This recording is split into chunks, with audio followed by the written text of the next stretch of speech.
नमस्कार। Consumer king में आपका स्वागत है। मैं हूं आपके साथ कविता थपलियाल। हर किसी के व्यक्तित्व का खूबसूरती जो है उसके सिर के बालों से कई गुना बढ़ जाती है। वहीं अनसंतुलित खान पान, तनाव भरी जिंदगी, धूल मिट्टी, प्रदूषण और केमिकल युक्त है प्रोडक्ट्स ने सिर के बालों का दम निकाल कर रख दिया है। क्या छोटा क्या बड़ा, बालों के झड़ने की समस्या अब आम हो गई है। कम उम्र में बाल झड़ने और गंजापन आने से लोगों में आत्मविश्वास की कमी भी होने लगी है और वो समाज में कटे कटे से रहने लगते हैं। गंजापन आते ही लोगों का ध्यान हेयर ट्रांसप्लांट की तरफ जाने लगता है। ये एक तरह की सर्जिकल प्रोसेस है जिसमें ट्रांसप्लांट कराने वाले शख्स के ही बाल गंजेपन वाली जगह पर प्रत्यारोपित किए जाते हैं। गंजेपन को दूर करने के लिए क्या हेयर ट्रांसप्लांट सबसे अच्छा विकल्प है? इसे कराने से पहले इसके साइड इफ़ेक्ट्स या कुछ फ़ायदे इसके अलावा या जो नुकसान है वो सब जानना बहुत ज़रूरी है। तो हेयर ट्रांसप्लांट की इस पूरी गुत्थी को आज हम इस शो में सुलझाने की कोशिश करेंगे और हमारे साथ एक एक्सपर्ट पैनल भी जुड़ा हुआ है जो आपका मार्गदर्शन करेगा। Doctor Deepali Bhardwaj, celebrity dermatologist, doctor Sonali Kagne, endocrinologist और diabetes specialist, Sir H N. Reliance Hospital, mister Pramod Goyal, hair extension and hair wig expert, Links hair clinic. आप सभी का स्वागत है हमारी इस खास पेशकश में।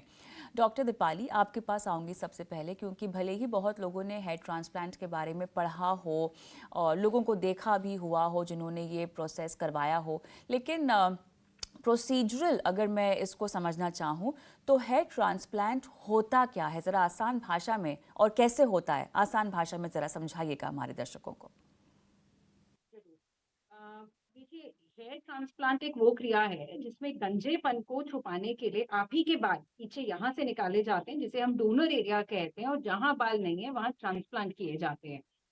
ये साधारण भाषा में बहुत ही इजी काम है। आप ही के बाल है, जैसे ऑर्गन ट्रांसप्लांट होता है, तो हेयर ट्रांसप्लांट मेन में ये 100% सक्सेसफुल होता है, अगर तभी कि आपके डॉक्टर को ये कला आती हो और डॉक्टर ने आपको जो चीजें बताई हैं सर्जरी के बाद, उन चीजों का आपने ध्यान दिया है, कैसे दवाई लगाना है, कौन सी दवाई खानी है।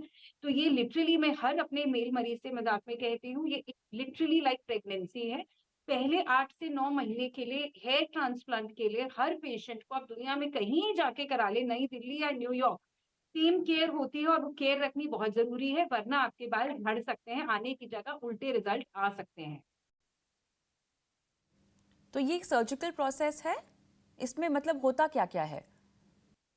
देखिए, बहुत सिंपल तरीका होता है जिसमें हम सुन करते हैं पीछे का एरिया, जिसे डोनर एरिया कहा जाता है, जिसके पीछे भी बाल वीक हों या आगे बहुत ज्यादा बाल चले गए हों, उसमें हम बॉडी हेयर भी लेते हैं। ये ईश्वर की कृपा होती है, अगर बॉडी हेयर मतलब अंडर आर्म, चेस्ट या प्राइवेट एरिया से भी जेंट्स के बाल लिए जाएं, 6-7 महीने बाद वो बाल बाकी के बालों जैसे ही टेक्सचर में भी और देखने में रूबरू कॉपी करते हैं। वो बिल्कुल बदलाव नहीं दिखाते। वो ऐसा नहीं लगता है कि आप 1 साल बाद कहो ये मेरे चेस्ट के बाल है, ये प्राइवेट पार्ट के हैं, ऐसा कुछ नहीं होता है। सारे बाल स्कैल्प के एक जैसे हो जाते हैं। पूरा रिजल्ट जब हेयर ट्रांसप्लांट का खत्म होता है, उसका रिजल्ट दिखने में आपको 9 से 10 महीने दिखते हैं। अगले सर्जरी के 1.5 साल तक आपके बाल आते हैं। 1 महीने बाद जो बाल आते हैं, उसमें से 30 से 40% झड़ जाते हैं, क्योंकि ट्रांसप्लांट हमने जड़ों का किया है, बालों का नहीं। तो it is the hair transplant of roots. एक-एक रूट, एक-एक जड़ को डॉक्टर निकाल के आगे अपने जहाँ पे बालों की ज़रूरत है, वहाँ लगाया जाता है। तो ये एक बहुत ही स्किल्ड तरीका है, skilled technician and skilled doctor की टीम की ज़रूरत होती है।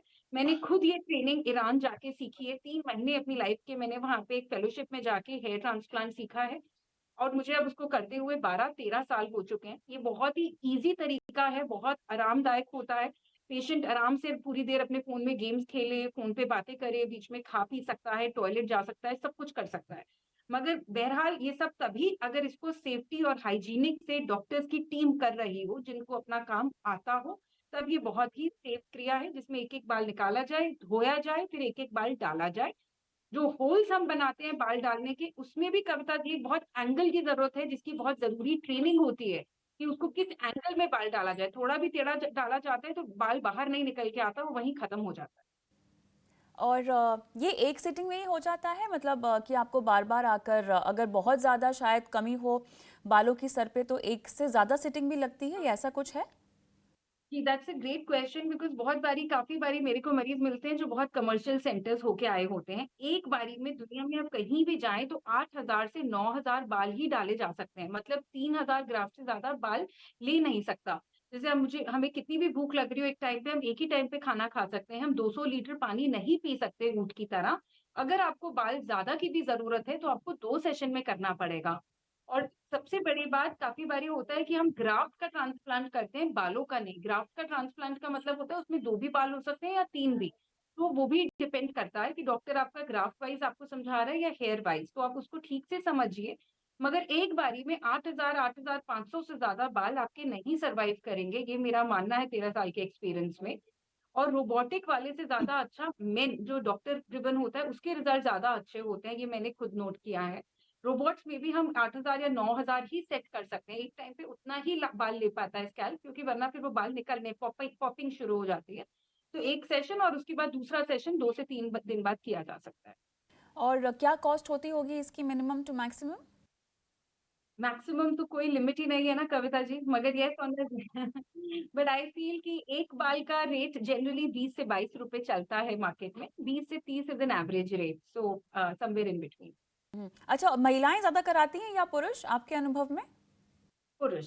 पुरुषों का मैंने नोट किया है शादी से पहले उनका सारा कॉन्फिडेंस यहाँ है बालों में, शादी के बाद बहुत कम है जिन्हें फ़र्क पड़ता है।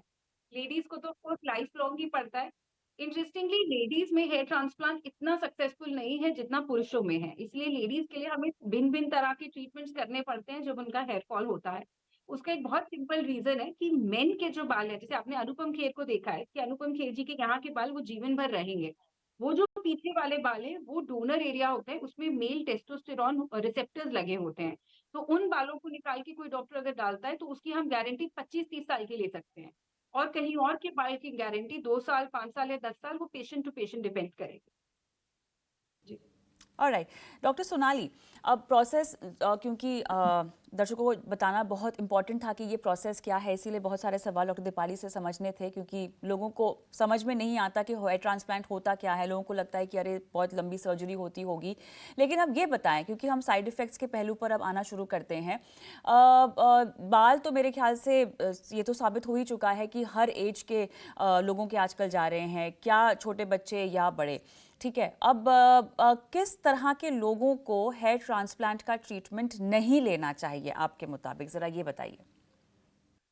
ऐसा है कि हेयर ट्रांसप्लांट का जो ट्रीटमेंट है, जैसे मैं I am an endocrinologist, so I am a diabetes specialist. So मैं ज़्यादा पेशेंट्स हमारे यहाँ पे जो डायबिटीज़ के आते हैं, उनमें ऐसा होता है कि अगर आपका शुगर कंट्रोल में नहीं है, तो कोई भी प्रकार की प्रोसीजर है, चाहे वो आपका हेयर ट्रांसप्लांट हो या फिर लीवर ट्रांसप्लांट हो या फिर कोई और बड़ी शस्त्रक्रिया क्यों ना हो, तो शुगर अगर कंट्रोल में नहीं है, तो उस प्रोसीजर के दरमियान, उस प्रोसीजर के बाद में होने वाले कॉम्प्लिकेशंस का रेट बढ़ जाता है। शुगर से रिलेटेड जो कॉम्प्लिकेशंस है, वो जनरली आपके इन्फेक्शन जो है, कि आप जहाँ पे ट्रांसप्लांट कर रहे हो, जहाँ से वो आप हेयर निकाल रहे हो, डोनर साइड, रिसिपिएंट एरिया, दोनों ही भी जगह पे जहाँ बाद में वुंड हीलिंग का कंसेप्ट आता है, वहाँ पे अगर आपका शुगर कंट्रोल में ना हो, तो इसलिए दिक्कत आ सकती है। वुंड हीलिंग के लिए टाइम ज़्यादा लग सकता है। उसके बाद में वहाँ पे जो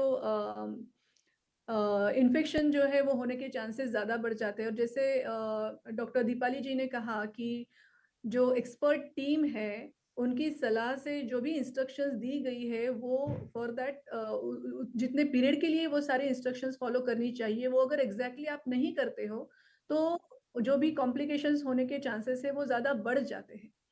इसलिए सबसे इम्पोर्टेंट ये है कि लॉन्ग टर्म बेसिस के लिए एक्सपर्ट्स की एडवाइस लेके आपने वो सारी इंस्ट्रक्शंस अच्छी तरीके से फॉलो की, तो चांसेस बहुत अच्छे रहेंगे कि वो रिजल्ट अच्छा आएगा। और आपको डायबिटीज है, सिर्फ इस एक कारण की वजह से आप हेयर ट्रांसप्लांट नहीं कर कर सकते हो, ये बात गलत है। अगर आपको डायबिटीज भी है और बहुत सालों से डायबिटीज भी है, फिर भी एक विथ प्रॉपर ट्रीटमेंट अगर आपका डायबिटीज कंट्रोल में रहता है, सपोज 1-2 महीना at least before the hair transplant procedure, और प्रोसीजर के बाद भी टिल द टाइम वो प्रोसीजर ऑनगोइंग है, तब तक के लिए और उसके बाद भी फॉरएवर। अगर आपका डायबिटीज अच्छा कंट्रोल में रहता है, शुगर अच्छा कंट्रोल में रह पाता है और आपने आपका डाइट अच्छी तरीके से मेंटेन किया हुआ है, तो डायबिटीज के कारण होने वाले जो भी कॉम्प्लिकेशंस है वो हम पूरी तरीके से अवॉइड कर सकते हैं। चलिए, तो यहाँ पर अगर डायबिटीज़ कंट्रोल में है तब हेयर ट्रांसप्लांट या ट्रीटमेंट लेने में कोई दिक्कत नहीं है। लेकिन प्रमोद जी ये बताइए, आपके पास हाँ जी। बहुत सारे लोग आते हैं हेयर ट्रांसप्लांट्स लेकर? हेयर ट्रांसप्लांटेशन उनको होता है जिनको लाइक पार्शियल बार्डनेस है या फ्रंटल बार्डनेस है। मैं इस फील्ड में लाइक 12 ईयर से हूँ। 2012 से मैं कर रहा हूँ ये hair patch and hair weaving का। जो विक्स पैटर्न है, जो एक सोल्यूशन है विग का कि भाई हमको विग लगाना है। विग होता है फुल बार्डनेस के लिए। सपोज किसी को एलोपेशिया है, ओके, या किसी को सपोज कोई कैंसर है, किसी का कीमोथेरेपी हो रखा है, उनके लिए होता है फुल विग। जिनको पार्शियल बार्डनेस है, लाइक ओनली टॉप पोर्शन में हेयर गया हुआ है, तो उनके लिए सोल्यूशन होता है hair patch. Hair patch basically सबसे बेस्ट ऑप्शन होता है। विद इन 3 आवर्स आप फ्री हो जाते हैं, कोई सर्जिकल प्रोसेस नहीं। It is just kind of a shaving की आपने शेव किया और बीच में क्राउन पोर्शन में हम टेप एंड ग्लू के थ्रू एक पैच को अटैच कर देते हैं एंड कट करके लुक दे देते हैं। इसमें कुछ बहुत साइड इफेक्ट नहीं होता है। बहुत लेटर ऑन आपको बस हल्की फुल्की इचिंग जो कि टॉलरेबल होती है उसकी फीलिंग आ सकती है, और इससे ज्यादा कुछ प्रॉब्लम नहीं होती है हेयर पैच में बेसिकली। ओके, तो ये जो हेयर पैच है ये नॉन सर्जिकल होते हैं, आप कह रहे हैं कि एक ग्लू लगाकर चिपका दिया जाता है, उसके बाद इसका इसका फॉलोअप क्या होता होगा? इसके पोस्ट लगाने के बाद आपको क्या क्या हाँ, हाँ। मैं आपको बताता हूँ। इसमें कई मेथड होते हैं। सपोज किसी के ऑलरेडी बाल हैं, वो सर्जिकल में नहीं जाना चाहता। वो बोलता है कि मेरे को ट्रांसप्लांट नहीं कराना है, मैं सर्जिकल से डरता हूँ, मैं इंजेक्शन से डरता हूँ। तो उसके लिए अगर जिसको हल्का फुल्का बाल्डनेस है बट उसको बहुत डेंस्ड हेयर चाहिए, तो एक आता है क्लिप ऑन हेयर पैच। वो क्लिप से अपने बालों में अटैच करके अपना कोई भी लुक वो ले सकता है। वो होते हैं manual. Manual means every night में आपको सोने से पहले निकालना है एंड सुबह नहाने के बाद पहन लेना है एंड कॉम्ब करके जो भी आपका लुक है आप वो मेंटेन कर सकते हैं। एवरी मंथ में जो रेगुलर हेयर कटिंग होता है उसकी नीड पड़ेगी, वो आप किसी भी बार्बर शॉप पे या जहां से आपने पैच लिया आप वहां पे जाके सर्विस ले सकते हैं। ये तो हो गया पहला मेथड। सेकेंड मेथड होता है अटैचमेंट प्रोसेस। सपोज भाई बाल तो है लेकिन वो इतने खाली हो गए हैं, इतनी स्कैंटी, इतने वीक हो गए हैं कि क्लिप उसको प्लग नहीं कर रहा। तो उस कंडीशन में बेस्ट ऑप्शन होता है अटैचमेंट प्रोसेस। टेप के थ्रू, ग्लू के थ्रू हम उस बीच के क्राउन पोर्शन को शेप करेंगे एग्जैक्ट जो पैच का साइज होगा, एंड देन उसको हम टेप एंड ग्लू के थ्रू अटैच कर देते हैं। अटैचमेंट के बाद इसकी जो लाइफ होती है 25 to 30 डेज होती है, depend on the skin. Oily skin है तो 15 to 20 डेज चलेगा, नॉर्मल स्किन है तो 20 to 25 डेज, और किसी की बहुत ड्राई स्किन होती है तो 30 to 35 डेज भी जा सकता है। But on an average 20 to 25 days में सर्विस ले लेना चाहिए। तो सिटिंग्स लगती होंगी इसके लिए भी, क्या कॉस्ट होगी अटैचमेंट हाँ, प्रोसेस की? अटैचमेंट प्रोसेस की कॉस्टिंग 10,000 to 30,000 होता है, डिपेंड ऑन द कंपनी। जैसी कंपनी है और उसके हिसाब से आप कौन सा ब्रांड चूज करते हैं एंड कौन सी वैरायटीज लेते हैं। पैच में बेसिकली क्या होता है, कई वैरायटीज आ जाती हैं। इसमें आपको स्किन बेस मिल जाएगा, पॉलीफ्यूज मिल जाएगा, मोनोफिलामेंट जो बेस आते हैं उसमें मिल जाएगा जो कि बहुत स्ट्रांग होते हैं। उसमें 2 से 3 बालों की नॉट्स होती हैं जो कि बहुत, एक सिल्की बेस आता है उसमें सिंगल हेयर की नॉटिंग होती है। एक आता है आपका आई बेस, उसमें आपका बेसिकली सिंगल सिंगल हेयर निकले रहते हैं, जैसे स्कैल्प दिखता है किसी भी लेडी या जेंट्स का आप स्कैल्प देखेंगे तो उस स्कैल्प की जो है वो प्योर रिप्लिका आपको उस पैच में मिल जाएगी। और ये आपके हेयर की लेंथ के मुताबिक अवेलेबल होंगे ये पैचेस, मान हाँ, लीजिए अगर। इसमें इसमें पैचेस में लेडीज एंड जेंट्स दो कैटर हैं। जेंट्स में कोई भी एक रेगुलर पैच आता है उसमें जो उसकी हेयर की लेंथ होती है वो 6 to 9 इंचेस या मैक्सिमम 10 इंचेस की होती है। अकॉर्डिंगली आप कोई भी पैच को जब हम इंस्टॉल करते हैं तो उनके लुक के अकॉर्डिंग हमको उनको कट करना रहेगा। फॉर एग्जाम्पल एक पैच लगाया है उसका बाल कुछ यहाँ तक आएगा, मैं मेल की बात कर, ओके, फिर उनकी कटिंग इंस्टॉलेशन करके जैसा उनको लुक चाहिए हम लोग क्रिएट करके दे देते हैं। फीमेल में इसी रहेगा सेम पीस बट इसी का लॉन्ग हेयर आ जाता है। 20 to 26 इंचेस मैक्सिमम आपको मिलेगा। क्या कॉस्ट होगी फिर, मिनिमम टू फीमेल का मैक्सिमम? डिफरेंट होता है। फीमेल का होता है 15,000 to 35,000 and depend on the custom design. किसी को अगर लाइक कोई कस्टमाइजेशन करवाना है या किसी को कोई बहुत बड़ा लॉन्ग हेयर रखना है, 200 ग्राम हेयर का पैच बनवाना है, तो वो सारी अवेलेबिलिटी मिल जाती है। तो इस तरह के बालों को, ये नेचुरल हेयर होते हैं जो अटैचमेंट में लगते हैं, क्योंकि हेयर हाँ हाँ ट्रांसप्लांट में राइट, तो आप ही के बाल लगाए जाते हैं। हाँ राइट राइट। इसमें 2 टाइप के हेयर होते हैं। पहला वो हेयर जो कि ज़मीन पे गिरे होते हैं, उसके कलेक्शन को, उसको लोई का बाल बोलते हैं, लोई वाले हेयर। उसके कलेक्शन के हेयर को जब हम सीधा करके एक बंडल बनाते हैं, उसको हम बोलते हैं प्रीमियम हेयर, ठीक है? वो बाल इलचते बहुत हैं due to the change of cuticle direction. For example, कुछ बाल मैंने नीचे गिरा दिए, अब मैं उस बाल को आपको दूँगा कि आप बताओ कि इसका सीधा और उल्टा पॉइंट कौन-सा है? मीन्स कौन-सा टॉप एरिया रूट से है और कौन सा नीचे है टेल पे, आप नहीं बता पाओगे। तो ऐसे ही कलेक्शन ऑफ हेयर को, जैसे ये पूरे सीधे बाल हैं और कुछ बाल ऐसे हमने मिक्स कर दिए, ये बाल तो चिकने होंगे लेकिन जब हम इस पे हाथ मारेंगे तो वो टैंगल हो जाएंगे। Okay, for example back combing से जब हम बैक कॉमिंग करते हैं तो आप देखते हो बाल कैसे एकदम गुच्छे हो जाते हैं। यही एक रीजन होता है प्रीमियम हेयर में। कलेक्शन ऑफ द उल्टा पुल्टा हेयर, मतलब कुछ सीधे बाल हैं, उसमें कुछ उल्टे बाल हैं, इनके कलेक्शन को जब हम किसी पैच में डालते हैं तो वो बहुत ही घटिया क्वालिटी के हेयर होते हैं और बाल बहुत टैंगल होते हैं। एक हेयर होता है हेड कलेक्शन। फॉर एग्जाम्पल किसी लेडी ने शेव करवाया, उसके बाल का कलेक्शन, ओके, किसी के पास आया, डीलर के पास आया, मैन्युफैक्चरर के पास आया, उसने पैच डिजाइन किया, उसके सारे के सारे क्यूटिकल बराबर होते हैं, तो जब हम कभी ब्लो ड्राई करते हैं या कॉम्ब करते हैं तो बाल बिल्कुल नहीं बचते। तो 2 टाइप की हेयर फैमिली होती है, एक जो बाल नीचे गिरे होते हैं, लोई फैमिली, ओके, और एक होता है आपका रेमी हेयर, बोले तो जो सिंगल हेड हेयर कलेक्शन होता है ये। तो इन बालों में आप फिर स्टाइलिंग कर सकते हैं, इन बालों में आप कलर कर सकते हैं। राइट राइट राइट, जो भी हेयर होता है, अगर हेयर नेचुरल है, उस पे कोई भी केमिकल ट्रीटमेंट नहीं किया गया है, कोई भी सिलिकॉन कोटिंग नहीं की गई है। प्रीमियम हेयर में अगर हम सिलिकॉन कोटिंग कर देते हैं, आपको उससे अच्छे बाल लगेंगे नहीं, लेकिन जहां आपने शैम्पू किया, कंडीशनिंग किया, वो बाल फूल के एकदम गफ हो जाते हैं। ओके, उसमें हार्डली जो कलर आएगा 6 नंबर तक आएगा, 7 नंबर तक लिफ्ट कर सकते हो। बट जो रेमी हेयर होता है, अगर किसी लेडी ने, उसके नेचुरल बाल हैं, उसने कभी कोई केमिकल ट्रीटमेंट नहीं लिया, उन बाल को आप 10 नंबर तक, 12 नंबर तक लिफ्ट शेड कर सकते हो, बाल खराब नहीं होते। मैंने खुद किया हुआ है। अच्छा, डॉक्टर दीपाली ये बताएं, इक्विपमेंट्स वगैरह और जो स्टाइलिंग वगैरह होती है हेयर ट्रांसप्लांट ट्रीटमेंट के बाद, वो कराई जा सकती है, हेयर कलरिंग एक्सेट्रा? बिल्कुल, 1 महीने बाद वो आप उसका जो भी करें, आप उसको जैसे भी चाहें कट कराएँ, उसको आप शेव करें, पूरी तरह जो करना है करें। मगर 2-3 चीज़ों का ध्यान रखना होता है। तो स्पेशली मेडिकेटेड शैम्पू, मतलब जिसमें जितना कम केमिकल हो, परफ्यूम हो, वो अच्छा होता है। हेयर कलर आप कोई सा भी करा सकते हैं, मगर अमोनिया फ्री हम रिकमेंड करते हैं। कटिंग ऑफ कोर्स आपकी मर्ज़ी से आप करेंगे। और जब हेयर ट्रांसप्लांट से पहले मैं खुद जो पसंद करती हूँ, मैं ज़ीरो का शेव करा देती हूँ पूरे स्कैल्प पर, ताकि सारे बाल, जो नए बाल डाले जा रहे हैं और पुराने, वो एक साथ ग्रो हो एंड चांसेस ऑफ इन्फेक्शन कम हो। पहले 15 दिन के लिए एक स्पेशलाइज़्ड स्टाइल होता है शैम्पू का, जैसे बच्चों को नहलाया जाता है टब में, उस तरह से पेशेंट को कहा जाता है कि अपने सर को किसी और की हेल्प के द्वारा पीछे सर करके धुलाया जाए, जहाँ बाल डाले गए हैं। तो उनका बिल्कुल बेबीज़ की तरह ध्यान रखना होता है। तो जो लोग ये केयर करते हैं, स्पेशली जिन्हें डायबिटीज़ हो या ब्लड प्रेशर हो, तो चांसेस ऑफ इन्फेक्शन भी कम हो जाते हैं पोस्ट सर्जरी।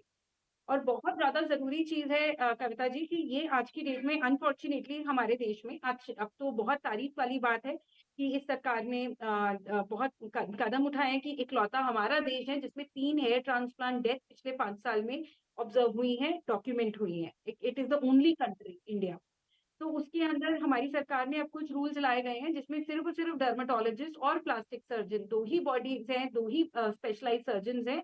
और बस यही 2 हैं जिन्हें हेयर ट्रांसप्लांट करना अलाउड है। क्योंकि हमें अपनी ट्रेनिंग के दौरान सिखाया जाता है, जो मैंने 9 साल तालीम ली है, उसमें मुझे सिखाया गया है इस तरह की इमरजेंसी को हैंडल करना। एटलीस्ट ये हो जाए। वैसे तो मेरे एक्सपीरियंस में आज तक कभी ऐसा नहीं हुआ है कि मैंने किसी के बाल लगाए हैं और बाल ना उग के आए हैं, वो मैं आपके चैनल पे कॉन्फिडेंस से कह सकती हूँ, अगर मैंने 1000 ट्रांसप्लांट करे हैं। मगर मैं आपको साफ बताऊँ कि ये जो डेथ होती है, ये तब होती है जब वहाँ पे एक स्पेशलाइज़्ड डॉक्टर नहीं है। तो वो सबसे दुःख की बात है। जैसे यहाँ एंडोक्रिनोलॉजिस्ट डॉक्टर साहब हैं, वो बताएँगे कि डायबिटीज़ का अगर उस वक़्त कंट्रोल ना किया जाए तो पेशेंट उससे मर सकता है, हेयर ट्रांसप्लांट से नहीं। इसका मतलब कोई भी जीपी जो एमबीबीएस अगर डॉक्टर नहीं है, उसको अपनी काम नहीं आता है, तो आप कैसे सर्जरी कर सकते हैं? दिल्ली इटसेल्फ में जो सेंटर को सील कराया गया था, पुरानी बात कर रही हूँ, करीब 8-9 महीने पुरानी, तो उसके अंदर डॉक्टर ही नहीं था, एक पेशेंट की डेथ हुई ड्यूरिंग हेयर ट्रांसप्लांट। तो ये सरकार ने बहुत अच्छा किया है, जो एनएमसी करके बॉडी ने नए-नए रूल्स लाए हैं, मगर मरीज़ को जागरूक होना है। कृपया इंस्टाग्राम के द्वारा डॉक्टर की वीडियो देख के वहाँ जाके अपनी सर्जरीज़ ना कराएँ। मैं कहूँगी सिर्फ हेयर ट्रांसप्लांट नहीं, कोई भी डॉक्टर के क्रेडेंशियल्स को चेक करें कि वो हाँ कंफर्म्ड एक डॉक्टर है। अगर आप पैच लगवाने जा रहे हैं जो हालांकि टेम्परेरी है, जो इन्होंने बताया बहुत अच्छा बताया इनका काम, तो इन पे आप फिर भी जा सकते हैं। मगर कहीं इंटरवेंशन है, कहीं कोई इंजेक्शन है, कहीं कोई गोली है, तो आप कैसे जा सकते हैं किसी भी क्वैक या नॉन ट्रेन्ड डॉक्टर के पास? Please check doctor credentials on government website, not on Instagram और फेसबुक। ये मेरी यही रिक्वेस्ट। होता है मेरे ख्याल से। आजकल आपको सोशल मीडिया पर ऐसे ही झोला छाप डॉक्टर मिलते रहते हैं और वो बहुत ही इंटरेस्टिंग वीडियोस बनाते हैं और लोग उसके झांसे में आ जाते हैं। अच्छा, एक और चीज़ जो मुझे समझनी है आपसे डॉक्टर दीपाली, डायबिटीज़ का तो जिक्र किया यहाँ पर डॉक्टर सोनाली ने, लेकिन उसके अलावा क्या बहुत अगर कोई बुजुर्ग हो चुका है तो उनको हेयर ट्रांसप्लांट नहीं लेना चाहिए, और क्या क्या क्राइटेरियाज हो सकते हैं डायबिटीज़ के अलावा? जी, ये बहुत दुख की बात है मुझे खुद की, फॉर पेशेंट्स, आप कोई भी एज में आदमी अपने बाल लगवा सकता है मगर महिला नहीं लगवा सकती। एज अ फेमिनिस्ट इस बात का मुझे बहुत दुख होता है। तो द ट्रूथ इज कि जेंट्स किसी भी उम्र में, 80 की उम्र में भी अनुपम खेर जी आज भी चाहें तो बाल लगवा सकते हैं। अब मैं और क्या कहूँ। तो लेडीज के लिए थोड़ा सा मुश्किल है। तो जितनी भी आप वर्ल्ड हो जाए, बस आपको चेक करना है कि डॉक्टर ट्रेन्ड है। Age is not a problem, diabetes is not a problem, infection और allergies is not a problem. Problem is कि यू आर द प्रॉब्लम। अगर आप ठीक डॉक्टर पे नहीं पहुंचे या आप सर्जरी के बाद पोस्ट केयर नहीं करते हैं। मेरे 1000 पेशेंट्स में कविता जी आज तक एक पेशेंट है जो मुझे अभी तक याद है। उस लड़के को हमने सर्जरी करी, उसके बाद जो भी इंस्ट्रक्शंस कही उसने 5 दिन के बाद कुछ नहीं किया। और मुझे रियलाइज नहीं हुआ, ये 10 साल पुरानी बात है, तो वो लड़का थोड़ा ड्रग्स वगैरह में था, तो he was not the right candidate for the hair transplant. तो हम डॉक्टर्स भी कभी कभी गलती कर जाते हैं। मैंने भरोसा किया कि वो पेशेंट करेगा, और आज की डेट में मैं पेशेंट से भी साइन कराती हूँ कि जो मैं लिख के दे रही हूँ आपको शैम्पू वगैरह आप बदलेंगे नहीं, आप कोई लॉरियल या अच्छी स्मेल वाला परफ्यूम नहीं ढूंढेंगे, आप बच्चों के माइल्ड शैम्पूज यूज करेंगे पहले 6 महीने। अच्छा, हमारे यहाँ क्यों? पे पेशेंट भी जी। साइन करके जाता है। तो अब क्या क्योंकि हम प्रॉब्लम। बालों की बात कर रहे हैं और इसका आपके व्यक्तित्व पर, पर्सनालिटी पर बहुत असर भी पड़ता है और काफ़ी हद तक लोगों को एक तरह का कॉन्फिडेंस भी आ जाता है अगर आपके बाल अच्छे हो। मुझे ये बताएं कि आपने कभी किसी पेशेंट को वापस भेज दिया है, बोला है उनको कि आपको ज़रूरत नहीं है हेयर ट्रांसप्लांट की, ये कुछ तेल है, ये दवाई है, ये है, इससे लीजिए आपके बाल अपने आप ग्रो होने शुरू हो जाएंगे? ऐसा भी है? क्या हर किसी को ट्रांसप्लांट कराना होता है? बिल्कुल, आपने बहुत ठीक कहा। बहुत पेशेंट्स हैं जिनका हेयर ट्रांसप्लांट के लिए मना करते हैं। जैसे एंडोक्रिनोलॉजिस्ट डॉक्टर साहब भी कहेंगी, अगर आपका डायबिटीज कंट्रोल में नहीं है पिछले 1 महीने के लिए, तो जब तक कंट्रोल में ना आए 4 हफ्तों के लिए, 1 महीने के लिए, तब तक आप ट्रांसप्लांट नहीं करा सकते। अगर आपके सर पे कोई भी इन्फेक्शन है, या अगर आप प्रेग्नेंट हैं, या आप कोई भी कीमोथेरेपी या कोई स्ट्रॉन्ग दवाई ले रहे हैं, या आप किसी भी तरह के ड्रग्स पे हैं, तो उस वक़्त आप ट्रांसप्लांट नहीं कर सकते। अगर आप ब्लड थिनर्स पे हैं किसी कारण, उस तो वक्त पहले नहीं, हमें किसी को उसके बारे में। जरूरत ही ना हो, कोई बहुत ही नॉर्मल आदमी लेकिन उसको जरूरत ही ना हो, ऐसे भी कोई केसेस हैं? बहुत आते हैं मैडम, बहुत आते हैं कविता। इट्स सच अ रेंज, और मैंने तो इतनों कम, अगर मैंने 1000 ट्रांसप्लांट किए तो 500 को मना किया होगा। Let me tell you, simple treatment होता है जिसको हम सीआरपी कहते हैं, कि आपकी हल्की हल्की से मांग सी दिख रही है जैसे हम लेडीज की, हाँ। तो आज यहाँ थोड़ा थोड़ा दिख रहा है पैचेस, तो आप पीआरपी करा लीजिए, या आप उतने से एरिया पे टैटू करा सकते हैं, परमानेंट मेकअप करा सकते हैं कि वो ना दिखे। और अपने बॉडी के विटामिन ठीक करें, कुछ हेयर लोशन टॉनिक्स और तेल लगाएं ताकि बाल ना गिरे। मगर everybody is not the ideal candidate for hair transplant. Not just infection, आपको भी खुद रेडी होना पड़ता है, मेच्योर होना पड़ता है, क्योंकि पोस्ट केयर काफी ज्यादा होती है और एक्सटेंसिव होती है। बिल्कुल, मेरे ख्याल से जितना भी समय था उसमें सारे हेयर ट्रांसप्लांट के प्रोसीजर्स को लेकर, इसके अलावा क्या क्या ऑप्शंस है और क्या क्या पोस्ट केयर आपको लेने की ज़रूरत है, ये हमने चर्चा में शामिल किए। बहुत बहुत धन्यवाद, आप तीनों का समय निकाला और दर्शकों का मार्गदर्शन किया। तो जाते जाते यही हम कहना चाहेंगे कि बिल्कुल अगर आपको भी लगता है कि आपको हेयर ट्रांसप्लांट की ज़रूरत है, बहुत ज़रूरी है कि आप इस प्रोसेस के लिए, प्रोसीजर के लिए जाएं। उससे पहले एक certified doctor, government certified doctor से कंसल्ट करें, क्योंकि जैसा कि चर्चा में भी समझ में आया है, हर कोई कैंडिडेट नहीं होता है हेयर ट्रांसप्लांट के लिए। हो सकता है कि खान पान में कोई बदलाव की ज़रूरत हो, लाइफस्टाइल में कोई बदलाव की ज़रूरत हो, और उससे भी जो है आपको हेयर ग्रोथ वापस आती हुई दिखाई दे। तो बहुत ज़रूरी है कि सही डॉक्टर के पास जाए और सही तरीके का ट्रीटमेंट ले, और अगर हेयर ट्रांसप्लांट करा रहे हैं तो पोस्ट ऑपरेशन केयर आपको ज़रूर जो है, पोस्ट ऑप केयर जो है उसका ध्यान रखना चाहिए। धन्यवाद शो देखने के लिए, नमस्कार।